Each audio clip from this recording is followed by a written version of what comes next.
Чудом остался в живых. В больнице Сибая находится парень, на которого с топором набросился незнакомый мужчина. Происшествие случилось в соседнем Баймакском районе.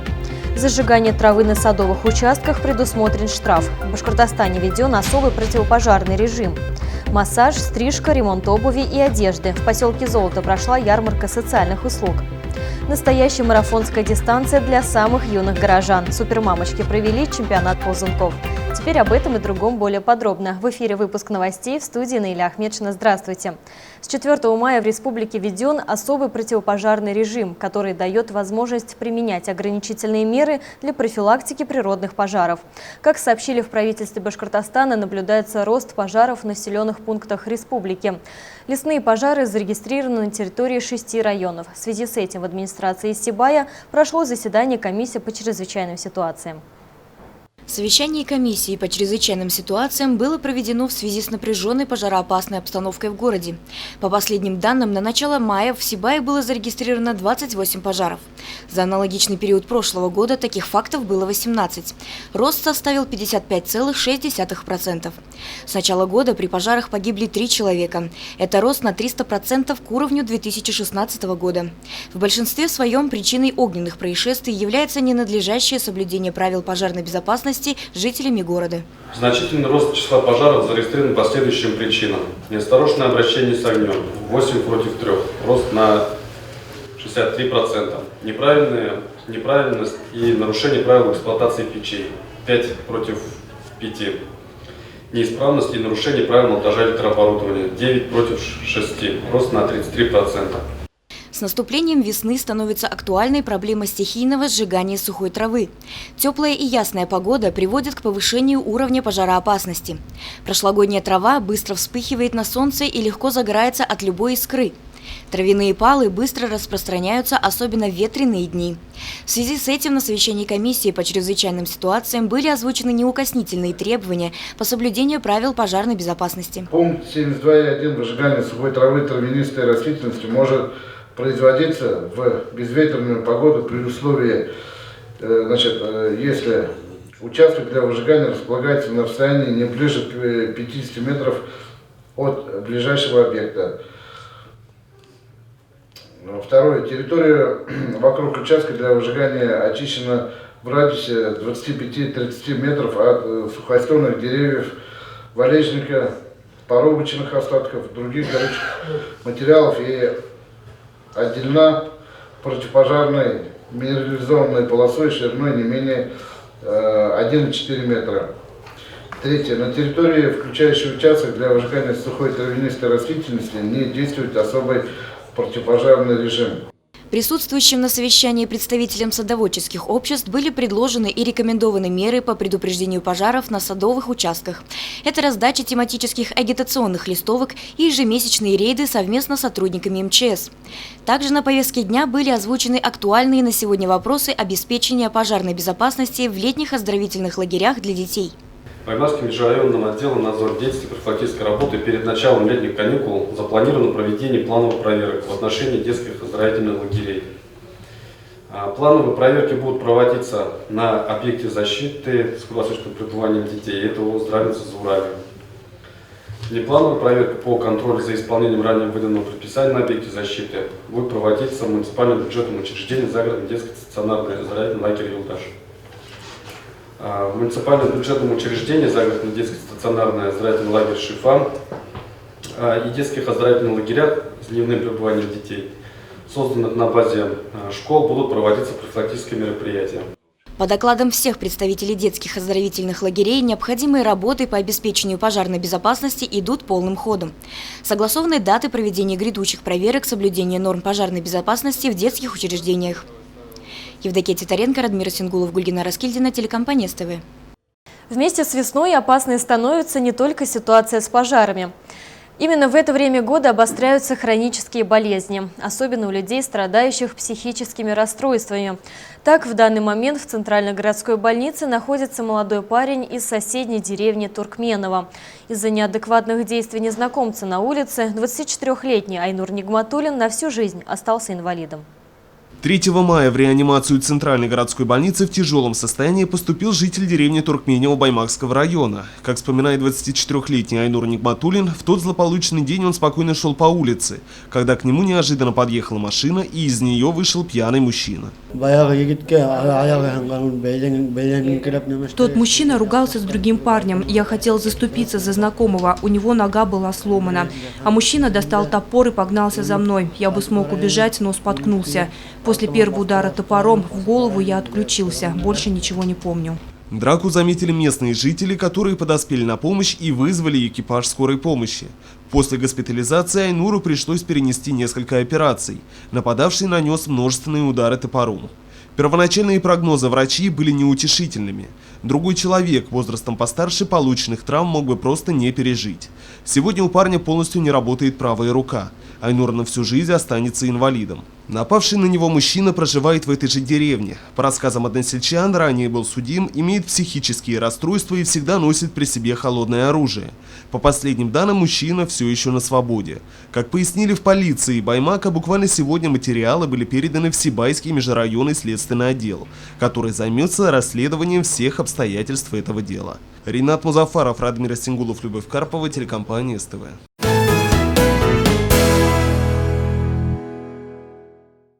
К другим новостям. В поселке Золото прошла выездная ярмарка социальных услуг. Жители смогли воспользоваться услугами парикмахера, массажиста, швеи и других специалистов. Презентация услуг, предоставляемых Юго-Восточным межрайонным центром помощи семье и детям, состоялась на так называемой ярмарке социальных услуг для жителей поселка Золото. Здесь же они могли получить квалифицированную консультацию приглашенных специалистов из Фонда социального страхования, Управления пенсионного фонда, Межрайонного центра занятости населения и других учреждений. Одна из основных задач мероприятия – это содействие и помощь в решении проблем семей с детьми. Обеспечивается создание единого информационного пространства по проблемам детей и родителей. Помимо ярмарок, любой житель может обратиться к нам через интернет. Мы создали группу ВКонтакте, где собрана информация для детей и родителей, где каждый житель может обратиться к нам с любым вопросом, к любому специалисту нашего учреждения. В день ярмарки работали несколько профильных площадок. Жители поселка могли воспользоваться услугами парикмахера, массажиста, мастера по ремонту обуви, швеи. В обычные дни на весь этот сервис действуют социальные цены. Посетителям же ярмарки услуги предоставлялись бесплатно. Малоимущие граждане также могли выбрать себе одежду из банка вещей. Пока взрослые общались со специалистами, для детей была организована игровая зона. Ярмарку социальных услуг мы проводим ежеквартально. Первая прошла у нас в кинотеатре «Мир», в молодежном центре «Мир». Также было очень много посетителей именно города Сибай. Сегодня проводим в поселке Золото. Дальше в следующем квартале у нас планируется провести в поселке Аркаим. Я думаю, что вот эти ярмарки огромное значение имеют для жителей и города, и поселка, так как в поселках живут очень много пожилых людей. Вот на Золоте, например, улица Первомайская, очень много пожилых, которые не могут выехать в город и узнать о тех услугах, которые оказываются у нас в городе. В честь празднования 72-й годовщины Победы в Великой Отечественной войне в Юго-Восточном межрайонном центре помощи семье и детям объявили акцию под названием «Красная гвоздика». В течение месяца действуют скидки на услуги массажиста и парикмахера на дому для граждан пожилого возраста. Лена Кириллова, Альмира Шкуватова, Али Кадыров, Любовь Карпова, телекомпания СТВ. Быть педагогом – это призвание. Только человек с тонкой душой, горячим сердцем и огромным багажом знаний может донести до юных умов самое важное и нужное, помогая добрым словом и мудрым советом. На днях в школе номер 8 прошло праздничное мероприятие, на котором чествовали ветеранов образования. Заслуженных работников системы образования Сибая учащиеся школы номер 8 встречали радостными словами приветствия и поздравлений. Почетные гости мероприятия посвятили всю свою жизнь воспитанию и обучению молодого поколения. Некоторым из присутствующих педагогов-ветеранов исполнилось по 80, 85 и 90 лет. Именно эти юбилейные даты и стали поводом для торжественного собрания. Конечно, школа она не была еще оборудована. Мы первые учителя, которые пришли сюда, таскали стулья, столы, оборудовали, оформляли. В общем, так начиналась наша трудовая жизнь. И в этой школе проработала, вот я уже сказала, сколько лет. И школа очень была и простой, и сложной. Были все проблемы были, но мы их преодолевали. И преодолевали, с достоинством, продержались, хороших учеников воспитали.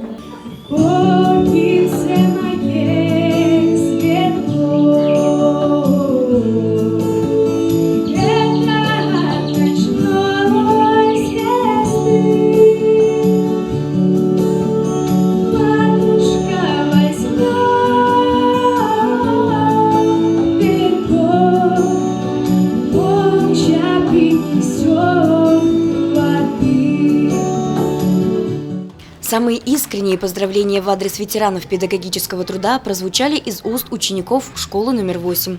Юные таланты подарили гостям свои хореографические и вокальные номера, после чего вручили заслуженным педагогам букеты цветов в знак уважения и признательности за их любовь и труд, вложенные в многочисленных воспитанников. Евдокия Титаренко, Радмир Сингулов, Гульгина Раскильдина, телекомпания СТВ. Образовательная система постоянно совершенствуется, и сами педагоги постоянно находятся в творческом поиске нестандартных методов обучения.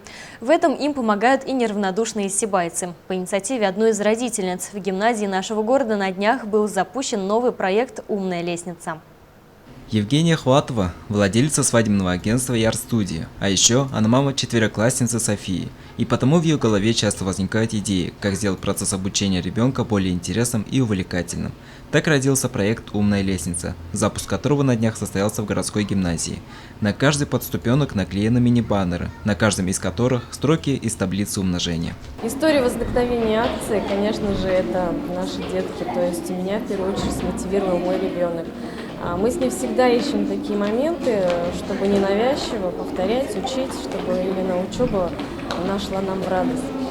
Ну и возникла такая идея, как-то просто сидела в интернете, увидела такую лесенку, начала интересоваться, оказывается, только 3 города в России данную акцию проводили. Возможно, есть еще, но не публикуется. И решили, что мы все-таки запустим такую акцию. А так как в школе нашей такая шикарная лестница, грех не воспользоваться этой ситуацией. Главная цель «Умной лестницы» – это улучшение качества образования и помощь детям в освоении школьного материала. Она будет состоять из нескольких этапов, как собственные и этажи учебного заведения.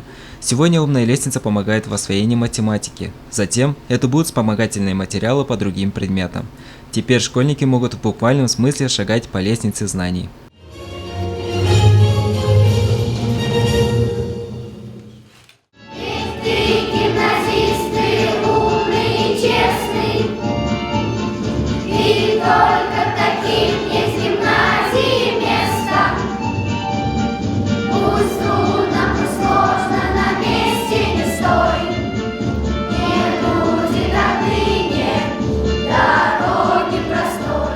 Видите, вы еще не закончили учебный год, а у вас появилась замечательная умная лестница. Придут будущие первоклассники, и вы будете с гордостью говорить, а у нас уже есть такая умная лестница. Вот умная лестница впервые в нашем городе появилась именно в вашем образовательном учреждении. Лестница знаний открыта. Теперь у учеников гимназии есть самая большая в городе шпаргалка. Как отмечают преподаватели учебного заведения, такая форма обучения и закрепления материала обязательно даст свои плоды. Дети же в восторге от такой задумки. Мне очень нравятся идеи, которые зарождаются в гимназии. Они очень креативные и удивительные. В общем, и это мероприятие тоже мне понравилось.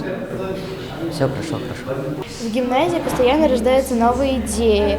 Их такое большое количество, что воплотить их очень трудно. Но благодаря нашему директору, хорошим педагогам эти все идеи воплощаются. Я считаю, что в нашей школе рождаются очень умные люди благодаря нашему директору, благодаря нашим учителям. И отсюда выйдут очень могут известные и очень умные люди. Авторы «Умной лестницы» совместно с администрацией гимназии в скором времени планируют задействовать в проекте все ступеньки школы. Мы бы хотели уже с Ириной Ивановной разговаривали, когда только клеили, вот эти 2 лестничных проема, они абсолютно пустынные, то есть возможно здесь сделать словарные слова. А на 3-м этаже возможно сделать формулы физики, химии и так далее. Ну, то есть, как бы, будем опираться на финансовые показатели. Если возможность возникнет, то обязательно будем делать. Данил Алибаев, Радмир Сангулов, Любовь Карпова, телекомпания СТВ.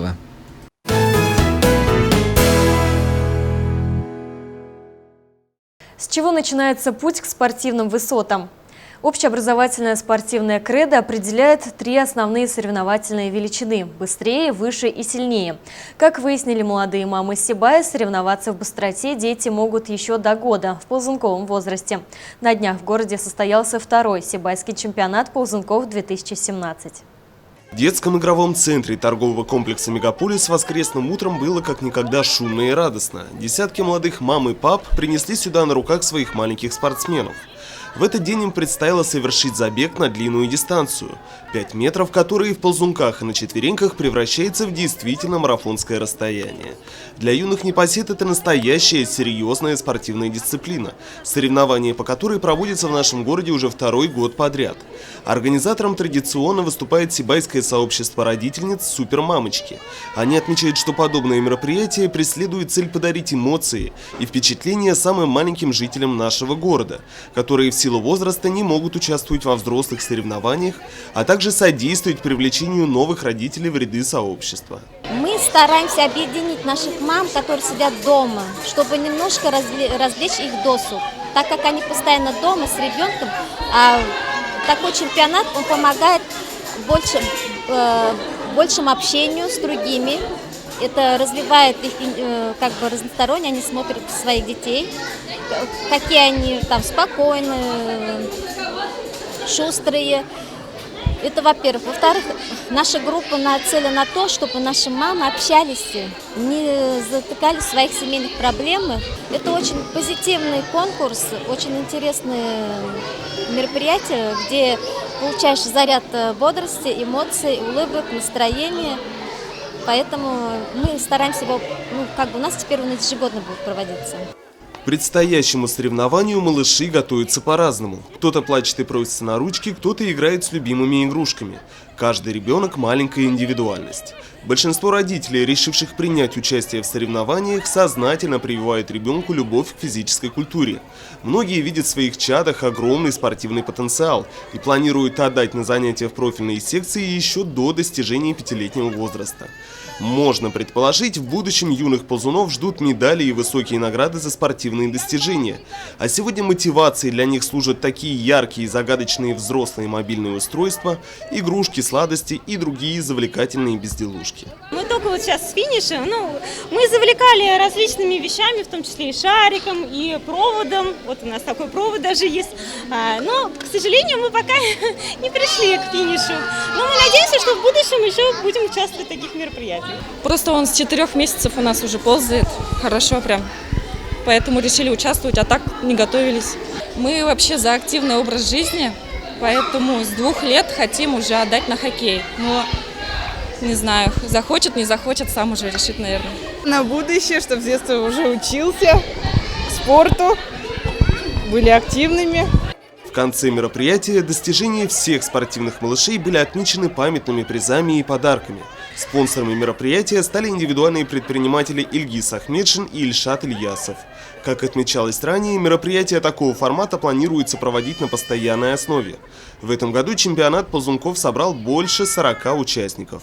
По мнению организаторов, ежегодно эта цифра будет только расти. Ринат Музафаров, Алик Кадыров, Гульгина Раскильдина, телекомпания СТВ.